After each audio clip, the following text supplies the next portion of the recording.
상황입니다. 네. 남편 뭐 알코올릭하고 뭐 그다음에 술을 마시거나 뭐 화가 너무 일어나면 그 분노를 표출하는 그 행동들 때문에 너무 힘들었는데 뭐 이제 스님 법문을 보면서 저도 그때 좀 지혜롭게 대처 못했다는 것도 좀 깨닫긴 했습니다. 근데 어쨌든 그래서 이제 아들이 어릴 때는 되게 공부도 잘하고 되게 순하고 그랬는데 지금 사춘기인데 조금 많이 사춘기를 험하게 하고 있고, 그리고 이제 친구들도 이제 비행하는 애들하고 많이 어울려 다니더라고요. 근데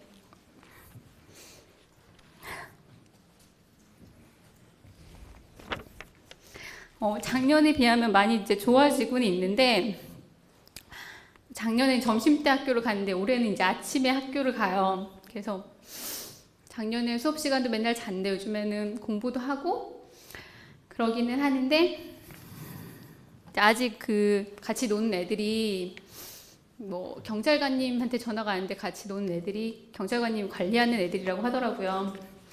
그래서 이제 아이에 대한 그런 걱정도 있고, 그래서 아이 문제랑 또 남편하고 떨어져 있고 싶은 마음에 좀 멀리 이사를 가려고 지금 생각을 하고 있거든요. 그리고 이제 이런 상태에서 제가 매일매일 108배 기도를 하고 있긴 한데, 뭐 스님 법문 보면서 제 나름대로 기도문을 찾아서 하고는 있는데 이게 저한테 맞는 기도문인지 잘 모르겠기도 하고, 그래서 이제 기도문도 좀 받고 싶고요. 남편이 애를 먹이는 게 완전히 부당하다, 범죄에 해당이 된다 이 말이에요. 가만히 있는데도 술 먹고 와서 때리고, 집에 있는 돈을 훔쳐가고, 성폭행을 하고, 이렇게 범죄를 저지르면 남편이라도 경찰에 신고해야 돼요, 안 해야 돼요? 신고해야 돼요. 내 자식이라도 범죄를 저지르면 신고해야 되고, 남편이라도 범죄를 저지르면 신고해야 되고, 부모라도 범죄를 저지르면 신고해야 됩니다. 만약에 내 자식이다, 내 부모다, 내 형제다 해서 범죄를 저지르는데도 신고를 안 하는 것은 민주 시민으로서 사회적 정의감이 없는 사람이에요. 지 가족이라고 봐주는 것밖에 안 된다 이 말이에요. 남편이 그러니까 기물 파손을 해서 경찰 몇 번 부른 적도 있거든요. 그러니까 네. 신고를 하라는 거예요. 범죄자로 신고하라는 거예요. 남편을 신고하는 게 아니라 누구를 신고한다? 그러니까 남편이 때리면 폭력범을 신고하는 거지 남편을 신고하는 게 아니에요.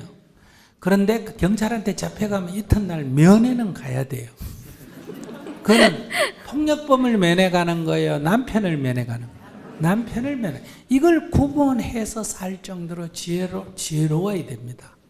만약에 폭력범인데도 남편이라고 용의를 해주면 사회 정의를 무시하는 민주시민이 아니고, 남편이 감옥에 갇혔는데 면회도 안 간다 그러면 그거는 도덕적으로 부부 예의가 아니에요. 제 말 이해가 되세요? 이거를 구분을 못하기 때문에 인생이 피곤하다는 거예요. 이걸 구분할 줄 모르기 때문에. 이걸 딱 구분을 하면, 남편하고 대화하다가 남편이 때리면 그 자리에서 바로 웃으면서 너 폭력이다 이거, 이건 범죄야. 그럼 전화 또르륵 해가 요 폭력범 좀 제재해 주세요, 이렇게 전화해야 되고, 이튿날 아침에는 면회 가서 아이고 감옥살이하기 유시장 있기 힘들지 이렇게 면회를 해야 되는 거예요. 그럼 이제 성질내가 이러지, 너 면회 오지 말고 나를 꺼내줘 이러잖아. 그러면 꺼내주는 건, 폭력범을 꺼내주는 건 불법이야. 그건 내가 못해. 그러나 아내로서 너를 면회하는 건 내가 할 수 있는 일이야. 이렇게 딱 당당해야 된다 이 말이에요. 저는 안녕히 계세요 하고 싶거든요, 남편하고. 아니 그러니까 이혼하고 싶으면, 그러면 아이들이 볼 때 자기가 지금 아이들을 걱정하는데 엄마 아빠가 안 싸우고 사는 거를 아이들이 좋아할까, 엄마 아빠가 서로 자기 고집을 해서 이혼하고 엄마하고 사는 걸 애들이 좋아할까? 그러니까 저는 이제 이혼 도장을 찍는 것보다는 지금은 20살 되기 전이니까 애들이. 그건 아무 의미가 없어. 그거는 별거는 네. 이혼보다 더 못해. 그런 식으로, 그것도 이봐, 스님 법문을 지 맘대로 응용하잖아. 스님이 아이들 20살 때까지는 아이들을 위해서 이혼하지 마라. 근데 이혼하지 마라는 건 싸우지 마라는 뜻이지. 별거를 해가 이혼 서류만 안 꾸몄다고 나는 애가 20살 때까지 참았다. 그런 식으로 하기 때문에 법륜 스님 법문이 자꾸 부작용이 생기는 거야. 그러니까 이혼을 하는 건 자유인데 그럴 때 아이들한테 이렇게 선언을 해야 돼요. 나는 너희들보다도 내 인생이 더 중요하다. 너희들을 생각하면 내가 이 고난을 겪어야 되지만 난 도저히 내 힘이 없어가. 내가 그런 엄마의 파워가 없어가지고 내가 죽을 지경이다. 나부터 살고 봐야 되겠다. 그러니까 나는 별걸 하든 이혼을 하겠다. 미안하다. 너건 인생을 결정해라. 내가 20살까지는 같이 살라 했는데 내가 도저히 못 견디겠다. 니라도 내 죽겠다. 내부터 살아야 되겠다.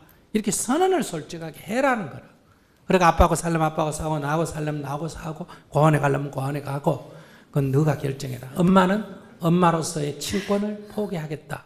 이렇게 네가 선택하면 살지만은 내가 너한테 친권을 주장할 아무런 권리가 없다. 나는 왜? 내가 힘들어서 엄마 역할을 제대로 못하겠다. 이렇게 선언을 솔직하게 하고 결정하는 건 괜찮아. 하려면.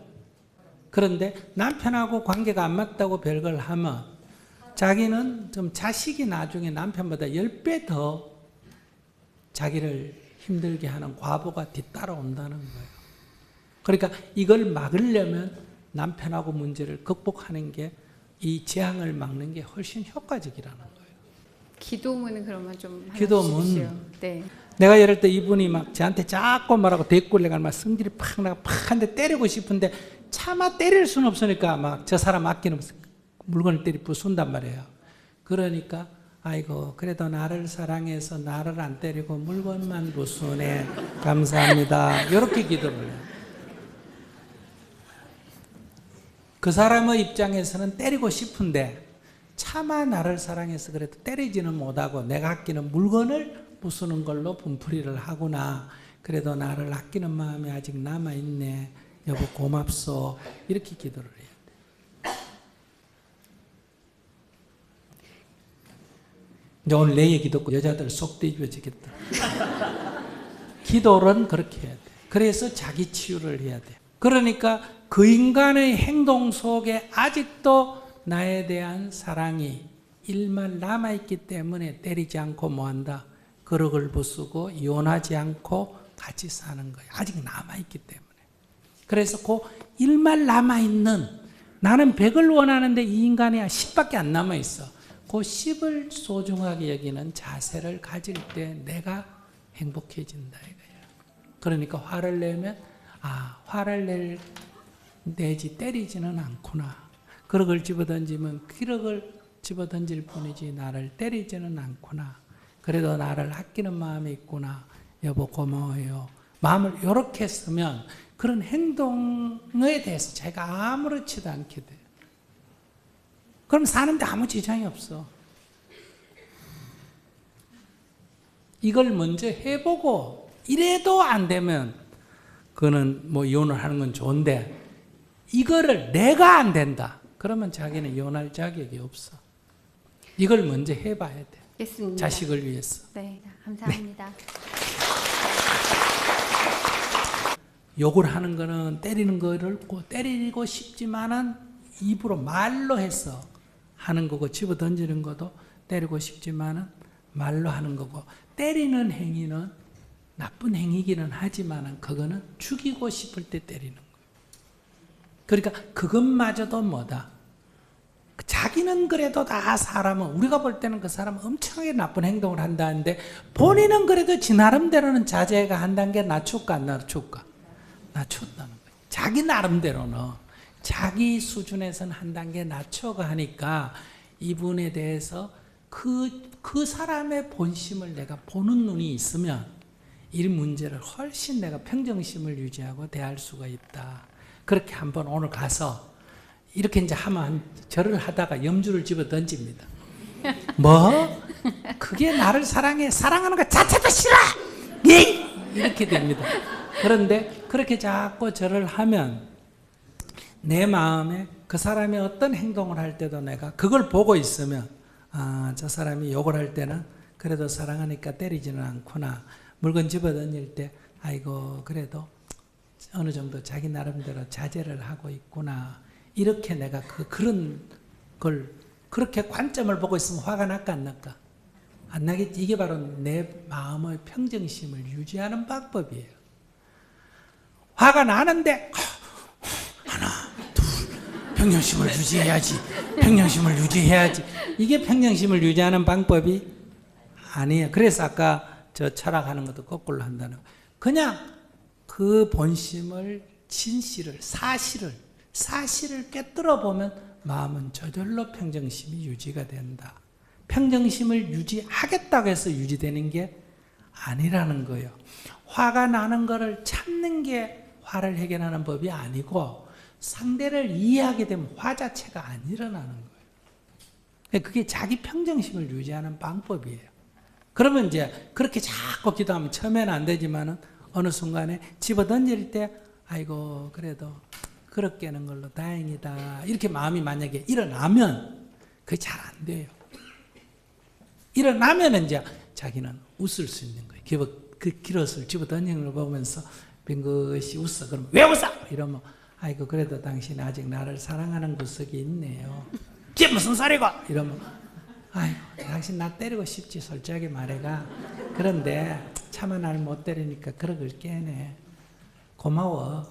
이러면 이게 막 판이 갑자기 이게 뭐랄까 확 뒤집어지는 기적이 일어나는 거예요. 이런 기적을 만드는 게 수행이거든요. 이건 태산을 옮기는 것보다 사실은 더 어려운 일이에요.